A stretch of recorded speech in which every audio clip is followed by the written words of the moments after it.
ઘરફોડ ચોરી કરતી આંતરરાજ્ય ટોળકીના બે રીઢા ગુનેગારોને સુરત ક્રાઇમ બ્રાન્ચે ઝડપી પાડ્યા। રાજકોટમાં કરેલ સોના ચાંદી સહિતના ઘરફોડ ચોરીના કુલ 10 લાખથી વધુના મુદ્દામાલ સાથે આરોપીઓ પકડાયા છે।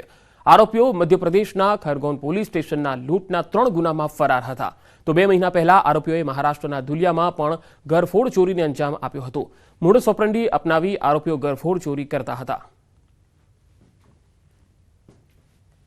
મોટાભાગે એ લોકો ઘરફોડ ચોરીઓ કરે છે। એના આજુબાજુના વિસ્તારમાં બગીચામાં ત્યાં કોઈ પણ નાનું મોટું કામ કરવાનું ચાલુ કરે અને રેકી કર્યા પછી આ મોટી ઘરફોડ ચોરીને અંજામ આપે છે। અને હવે તમારી બેઠક તમારી વાત।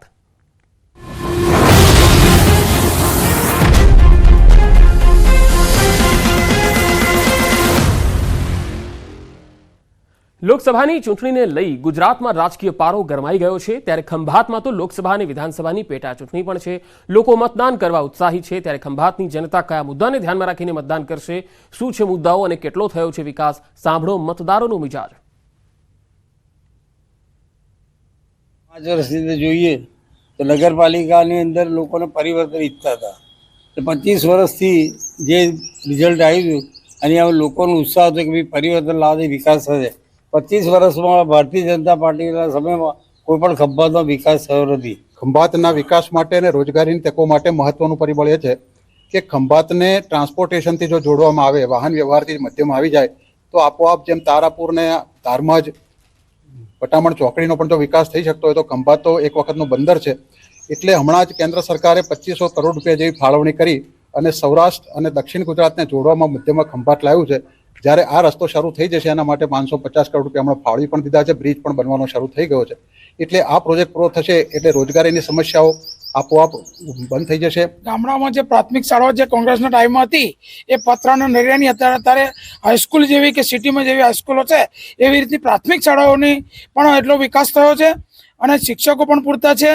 અને ગામમાં જે નરીઓ હતી એની જગ્યાએ અત્યારે સીસી રોડ ને પછી ડામર રોડ થઈ ગયા છે, એટલે ખેડૂતોને પણ જવા આવવામાં સુગમ પડી છે। 24 કલાક વીજળી થઈ છે, એટલે રોજગારી માટે પણ ત્યાં નાના નાના ઉદ્યોગો જેવા કે હીરાના કારખાના છે કે કટિંગ મશીન છે, હીરા પછી પથ્થર સારવાનું કારખાનું છે, એવા નાના નાના પણ કારીગરોએ પણ ત્યાં કામ કરવાનું ચાલુ કર્યા છે। ગરીબોની સરકાર છે આ, એક રીતે જોવા જઈએ તો 80 કરોડ લોકોને ભૂખ્યા સુવા દેતા નથી મોદી સરકાર।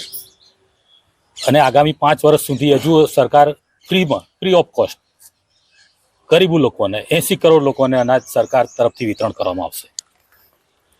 ખંભાતના ગ્રામીણ વિસ્તારમાં એક માહિતી એવી છે કે અહીંયા કેનાલોની બહુ સમસ્યા છે, તમારું શું કહેવું છે? ખંભાતનો જે ગ્રામીણ વિસ્તાર છે એમાં કેનાલોની જે સમસ્યા અહીંયા છે એ પણ અત્યારે ગુજરાત સરકારનું જે રાજ્ય સરકારનું આયોજન છે એના મુજબ એના વહીવટી પ્રક્રિયા આપી અને મંજૂરી આપી અને એના કાર્યો માટે સુગમતા કરી આપી છે। એટલે આગામી સમયમાં પણ કેનાલો સારી એવી થઈ શકે એવી છે। જેટલા આવાસો બન્યા છે અને આ વિસ્તાર લોકોએ એ સોસાયટીનું નામ જ મોદીનગર આપ્યું છે। આ સાથે સૌથી મોટો પ્રશ્ન 10 વર્ષ પહેલાં ગેસના બોટલ મેળવવા માટે 2-3 દિવસ લાઈનોમાં ઊભું રહેવું પડે, એના બદલે ગેસ પાઇપલાઇન દ્વારા પુરવઠો મળે છે અને આજે તાલુકાના ગામોમાં પણ પુરવઠો મળતો થયો હોવાથી ખૂબ જ આર્થિક નબળા લોકોને ફાયદો મોટો મળી રહ્યો છે અને 3.5 લાખ રૂપિયા જેવી આવાસ યોજનામાં લાભાર્થીઓને રકમ મળી છે, એટલે 3 કરોડથી વધુ રકમમાં લાભાર્થીઓને મળી છે। જનક જાગીરદાર, ન્યૂઝ 18 ગુજરાતી, ખંભાત। ઘરફોડ ચોરી કરતી આંતરરાજ્ય ટોળકીના બે રીઢા ગુનેગારોને સુરત ક્રાઇમ બ્રાન્ચે ઝડપી પાડ્યા। રાજકોટમાં કરેલ સોના ચાંદી સહિતના ઘરફોડ ચોરીના કુલ 10 લાખથી વધુના મુદ્દામાલ સાથે આરોપીઓ પકડાયા છે। આરોપીઓ મધ્યપ્રદેશના ખરગોન પોલીસ સ્ટેશનના લૂંટના 3 ગુનામાં ફરાર હતા। તો 2 મહિના પહેલા આરોપીઓએ મહારાષ્ટ્રના ધુલિયામાં પણ ઘરફોડ ચોરીને અંજામ આપ્યો હતો। મોડસ ઓપરેન્ડી અપનાવી આરોપીઓ ઘરફોડ ચોરી કરતા હતા। મોટાભાગે એ લોકો ઘરફોડ ચોરીઓ કરે છે। એના આજુબાજુના વિસ્તારમાં બગીચામાં ત્યાં કોઈ પણ નાનું મોટું કામ કરવાનું ચાલુ કરે અને રેકી કર્યા પછી આ મોટી ઘરફોડ ચોરીને અંજામ આપે છે। હાલ મસાલા ભરવાની સિઝન પૂરજોશમાં છે અને સુરતમાં કોર્પોરેશન આરોગ્ય વિભાગે મરી મસાલાના વેપારીઓને ત્યાં દરોડા પાડ્યા। અધિકારીઓએ શહેરના રાંદેર અને અડાજણમાં આનંદ મહલ રોડ પર આવેલા મસાલા ભંડારમાંથી અલગ અલગ મસાલાઓના સેમ્પલ લીધા। હળદર, કાળી મરી, લાલ મરચું પાવડર, ધાણા જીરું સહિત તમામ મસાલાઓના સેમ્પલ લેવાયા।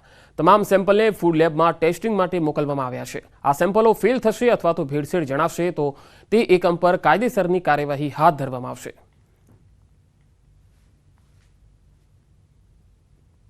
હાલમાં અમે હળદર પાવડર છે, મરચાં પાવડર છે, ધાણા પાવડર છે, એના સેમ્પલ લઈએ છીએ અને એ મુજબની કામગીરી સુરત કોર્પોરેશનના દરેક ઝોનોમાં સેમ્પલ લેવાની કામગીરી ચાલે છે. વડોદરાના સાવલીમાં યુવકને પોલીસે માર માર્યો. ધર્મરક્ષા સમિતિના સભ્યને ઢોર માર માર્યો. હિન્દુ સંગઠને રામધૂન બોલાવીને વિરોધ નોંધાવ્યો. જયપાલસિંહ મહિડાએ આત્મવિલોપનનો પ્રયાસ કર્યો. રામનવમીની શોભાયાત્રા મુદ્દે માર માર્યો. ન્યાય નહીં મળે તો આંદોલનની ચીમકી આપી હતી.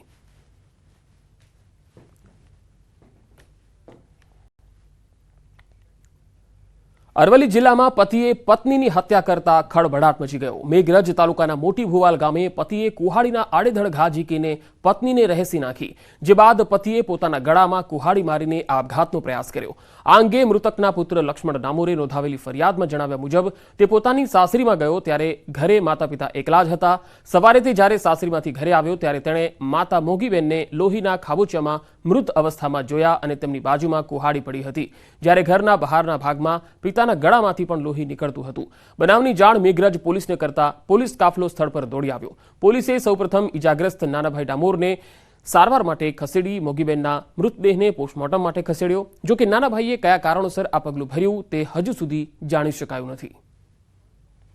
તો અરવલ્લીમાં હત્યા પાછળનું કારણ હજુ પણ અકબંધ છે. પોલીસનો કાફલો અહીંયા આવી પહોંચ્યો હતો અને આગળની તપાસ ચાલી રહી છે.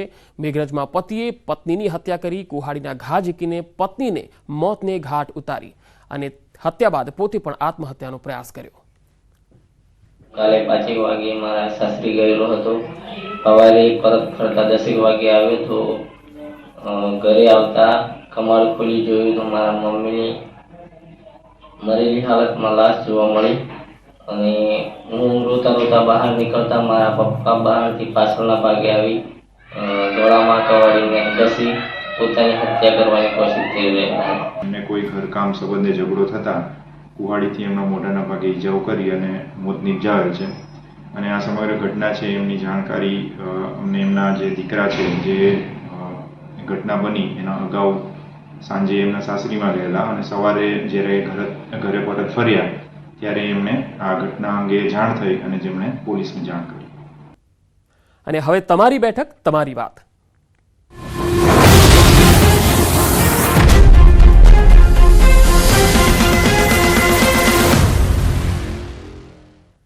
લોકસભાની ચૂંટણીને લઈ ગુજરાતમાં રાજકીય પારો ગરમાઈ ગયો છે. ત્યારે ખંભાતમાં તો લોકસભા અને વિધાનસભાની પેટા ચૂંટણી પણ છે. લોકો મતદાન કરવા ઉત્સાહી છે. ત્યારે ખંભાતની જનતા કયા મુદ્દાને ધ્યાનમાં રાખીને મતદાન કરશે, શું છે મુદ્દાઓ અને કેટલો થયો છે વિકાસ, સાંભળો મતદારોનો મિજાજ. 5 વર્ષથી જોઈએ તો નગરપાલિકાની અંદર લોકોને પરિવર્તન ઈચ્છતા હતા. 25 વર્ષથી જે રિઝલ્ટ આવ્યું અને હવે લોકોનો ઉત્સાહ હતો કે ભાઈ પરિવર્તન લાવવાથી વિકાસ થશે. 25 વર્ષમાં ભારતીય જનતા પાર્ટીના સમયમાં કોઈ પણ ખંભાતનો વિકાસ થયો નથી. ખંભાતના વિકાસ માટે અને રોજગારીની તકો માટે મહત્વનું પરિબળ એ છે કે ખંભાતને ટ્રાન્સપોર્ટેશનથી જો જોડવામાં આવે, વાહન વ્યવહારથી મધ્યમાં આવી જાય તો આપોઆપ જેમ તારાપુર ને ધારમજ પટામણ ચોકડીનો પણ જો વિકાસ થઈ શકતો હોય તો ખંભાત તો એક વખતનું બંદર છે. એટલે હમણાં જ કેન્દ્ર સરકારે 2500 કરોડ રૂપિયા જેવી ફાળવણી કરી અને સૌરાષ્ટ્ર અને દક્ષિણ ગુજરાતને જોડવામાં મધ્યમાં ખંભાત લાવ્યું છે. જ્યારે આ રસ્તો શરૂ થઈ જશે એના માટે 550 કરોડ રૂપિયા હમણાં ફાળવી પણ દીધા છે. બ્રિજ પણ બનવાનો શરૂ થઈ ગયો છે. એટલે આ પ્રોજેક્ટ પૂરો થશે એટલે રોજગારીની સમસ્યાઓ આપોઆપ બંધ થઈ જશે. ગામડામાં જે પ્રાથમિક શાળાઓ જે કોંગ્રેસના ટાઈમમાં હતી એ પતરાના નરિયાની અત્યારે હાઈસ્કૂલ જેવી કે સિટીમાં જેવી હાઈસ્કૂલો છે એવી રીતની પ્રાથમિક શાળાઓની પણ એટલો વિકાસ થયો છે અને શિક્ષકો પણ પૂરતા છે. અને ગામમાં જે નરીઓ હતી એની જગ્યાએ અત્યારે સીસી રોડ ને પછી ડામર રોડ થઈ ગયા છે. એટલે ખેડૂતોને પણ જવામાં સુગમ પડી છે. 24 કલાક વીજળી થઈ છે.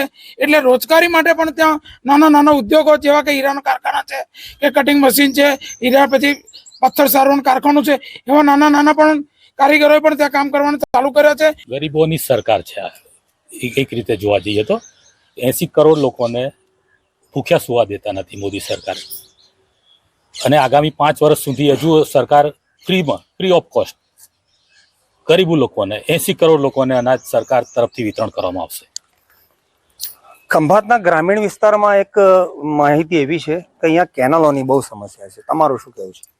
ખંભાતનો જે ગ્રામીણ વિસ્તાર છે એમાં કેનાલોની જે સમસ્યા અહીંયા છે એ પણ અત્યારે ગુજરાત સરકારનું જે રાજ્ય સરકારનું આયોજન છે એના મુજબ એના વહીવટી પ્રક્રિયા આપી અને મંજૂરી આપી અને એના કાર્યો માટે સુગમતા કરી આપી છે. એટલે આગામી સમયમાં પણ કેનાલો સારી એવી થઈ શકે એવી છે. કે જેટલા આવાસો બન્યા છે અને આ વિસ્તારના લોકોએ એ સોસાયટીનું નામ જ મોદીનગર આપ્યું છે. આ સાથે સૌથી મોટો પ્રશ્ન 10 વર્ષ પહેલાં ગેસના બોટલ મેળવવા માટે 2-3 દિવસ લાઈનોમાં ઊભું રહેવું પડે, એના બદલે ગેસ પાઇપલાઇન દ્વારા પુરવઠો મળે છે. અને આજે તાલુકાના ગામોમાં પણ આ પુરવઠો મળતો થયો હોવાથી ખૂબ જ આર્થિક નબળા લોકોને ફાયદો મોટો મળી રહ્યો છે. અને 3.5 લાખ રૂપિયા જેવી આવાસ યોજનામાં લાભાર્થીઓને રકમ મળી છે. એટલે 3 કરોડથી વધુ રકમમાં લાભાર્થીઓને મળી છે. જનક જાગીરદાર, ન્યૂઝ 18 ગુજરાતી, ખંભાત. ગરફોડ ચોરી કરતી આંતરરાજ્ય ટોળકીના 2 રીઢા ગુનેગારોને સુરત ક્રાઇમ બ્રાન્ચે ઝડપી પાડ્યા. રાજકોટમાં કરેલ સોના ચાંદી સહિતના ગરફોડ ચોરીના કુલ 10 લાખથી વધુના મુદ્દામાલ સાથે આરોપીઓ પકડાયા છે. આરોપીઓ મધ્યપ્રદેશના ખરગોન પોલીસ સ્ટેશનના લૂંટના 3 ગુનામાં ફરાર હતા. તો 2 મહિના પહેલા આરોપીઓએ મહારાષ્ટ્રના ધુલિયામાં પણ ગરફોડ ચોરીને અંજામ આપ્યો હતો. મોડસ ઓપરેન્ડી અપનાવી આરોપીઓ ગરફોડ ચોરી કરતા હતા. મોટાભાગે એ લોકો ગરફોડ ચોરીઓ કરે છે. એના આજુબાજુના વિસ્તારમાં બગીચામાં ત્યાં કોઈ પણ નાનું મોટું કામ કરવાનું ચાલુ કરે અને રેકી કર્યા પછી આ મોટી ગરફોડ ચોરીને અંજામ આપે છે.